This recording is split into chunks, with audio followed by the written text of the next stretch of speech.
Kaibigan, huwag mong kalimutan mag-subscribe sa aming channel at huwag din kalimutan i-click ang notification bell at subscribe button. Subscribe na! Bakit ba ganon? Kahit gusto mo na, nag-iinarte ka pa. Magulo, diba? Pero minsan kahit gusto mo na talaga, bakit ba hindi mo pa matanggap sa puso mo na mahalaga na siya sa'yo?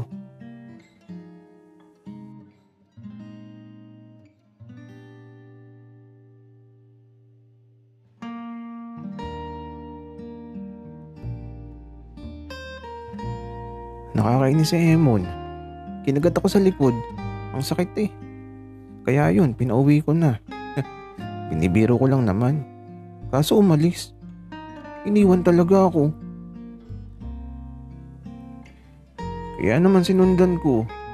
Kaso pagsilip ko sa gate, bakit ang bilis na wala ni Emon? Loko yun na. Tumakbo ata. Ay naku, binibiro lang eh. Nalulungkot tuloy ako. Kaso, bigla na lang may tumawag sa akin. Aba, si Emon. Ayun, nakasilip habang nakakain ng ice cream. Ay naku, nakakainis. Akala ko talaga iniwan na niya ako. Kaya eto, masaya na ulit. At eto na, nakalis na kami. Sinama niya ako kasi ako eh. Pupunta kami sa kanila. Doon na kami kakain ng tanghalian. Medyo malayo ang bahay nila Emon. At eto, nasa labas pa lang ako eh. Parang nalulula na ako. Napakalaki ng bahay nila. At eto, may nagbukas ng gate mula sa loob at pumasok na kami ni Emon. Pagpasok nga namin, ewan ko ba kung bakit nakatitig sa akin yung kasambahay na nagbukas ng gate. Pero di ko na lang masyadong pinansin. Nakasunod lang ako kay Emon habang nagmamasid sa buong paligid. Grabe talaga. Ang lawak dito at ang laki ng bahay nila. At pagpasok namin, medyo nahiya akong tumuntong sa sahig. Napakaputi ng sahig nila. Kitang-kita yung mga dumi sa paa ko at yung mga lupa sa aking mga kuko sa paa. Nakakahiya.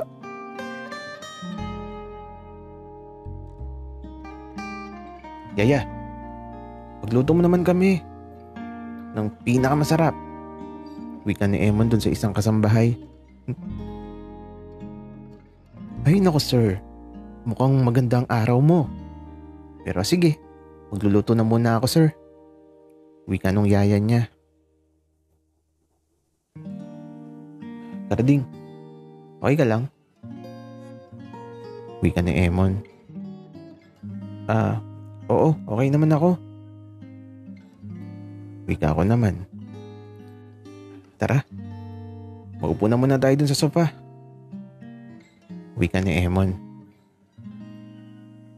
Kaya eto, pagpunta namin dun, grabe talaga. Ang laki ng sofa. Mas malaki pa yun sa papag na tinutulugan ko sa dormitoryo ni Tita Yoli. Napakalinis. Tapos nakakahiyang umupo.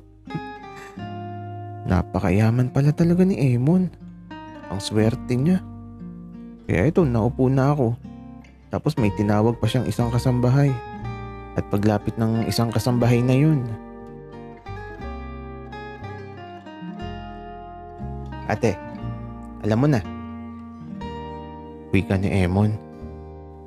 Tapos yung kasambahay, ito, tumingin sa paa ko. Tapos umalis. At pagbalik niya, aba, natakot ako. Kasi ooperahan ata yung paa ko. Habang nakaupo ako sa sopa, naupo yung isang kasambahay sa tapat ko tapos kinuha yung paa ko. Di na ako nakareklamo. Sir, grabe naman itong paa mo. Ang kapal ng kalyo. At yung kuko mo, bakit malupa? Wika ni ate. Kasi taga-bundok ako. Wika ako naman. Kaya naman pala. Huwag kang mag-alala sir, ako nang bahala sa paa mo. Pagagandahin natin yan. Wika ni ate at ayun. Nakikiliti ako sa ginagawa ni ate sa paa ko. Ang dami niyang tinanggal na lupa sa aking kuko. Tapos kinudkod niya yung mga kalyo sa paa ko. At makalipas ang halos 30 minuto, aba, iba na ang itsura ng paa ko. Nakakapanibago. Ayan sir, okay na. Wika ni ate tapos ayun. Umalis na din siya kaagad. Karding, ayos ba? Wika ni Emon. Oo naman, syempre. Ang sarap sa pakiramdam. Wika ako. Napansin ko kasi talaga yung paa mo, Karding. Wika ni Emon. Wala tayong magagawa. Laging napuputikan yung paa ko eh. Alam mo naman, taga-bundok ako. Puro lupa talaga dun. Wika ako.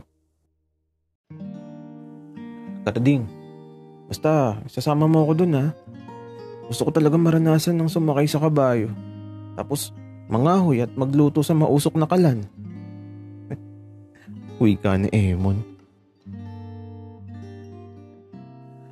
Oo, basta pag uwi ko, isasama kita. Wika ako. Kakain na. Pumunta na kayo dito. Wika ng yaya ni Emon. Kaya ito, nagtungo na kami dun. Sa napakahabang lamesa. At ayun mukhang masasarap talaga yung pagkain. Kaso walang hotdog. Ay naku, pero okay lang. At eto, naupo na kami. Magkatabi kami sa mahabang lamesa. At syempre, kainan na. Yaya, kumain ka na din. Wika ni Emon. Nako sir, nakakain na kami. At saka kumain lang kayo ng madami ha. Wika ng yaya ni Emon. Karding, kumain ka lang ha. Kapag may gusto ka, sabihin mo, huwag ka mahihiya. Wika ni Emon. Emon, gusto ko ng hotdog mo. Yung masarap. Wika ko. Tapos natawa bigla yung yaya niya.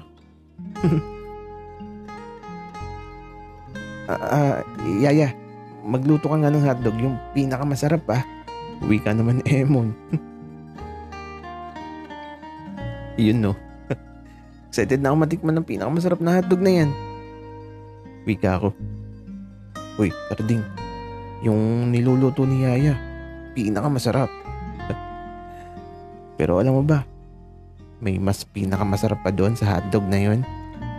Wika ni Emon. Di patikim din.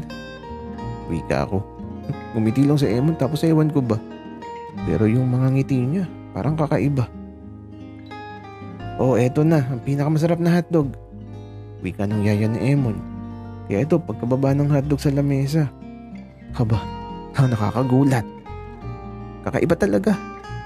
Ang laki at ang haba. Ngayon lang ako nakakita ng ganito. Karding, okay ka lang? Wika ni Emon. Oo. Medyo naninibago lang. Ngayon lang kasi ako makakatikim ng ganito. Wika ako. Sige na, huwag ka na mahiya. Tikman mo na ang malaki at masarap na hotdog. Sana magustuhan mo.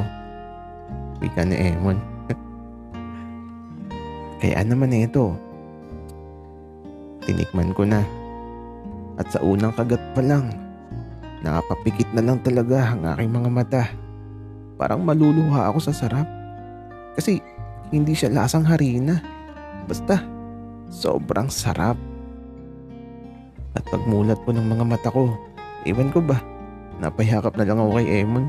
Kasi naman, kung di ko siya nakilala, baka di ako nakatikim ng hotdog na kasing sarap nito.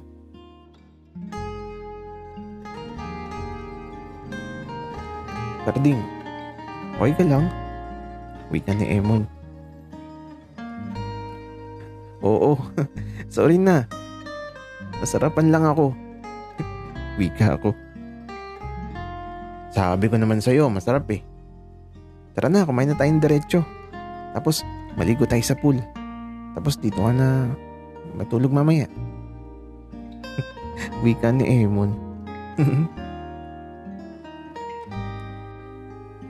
Alam nyo, gusto kong sabihin kay Emon na sa kanila na lang ako titira. Ay nako, kung pwede lang sana. Kaso nakakahiya. Ay nako, ang sarap talaga ng hotdog na natikman ko. At sana naman sa susunod, matikman ko na talaga yung mas pinakamasarap. Si Emon kasi ayaw pang ipatikim sa akin yun.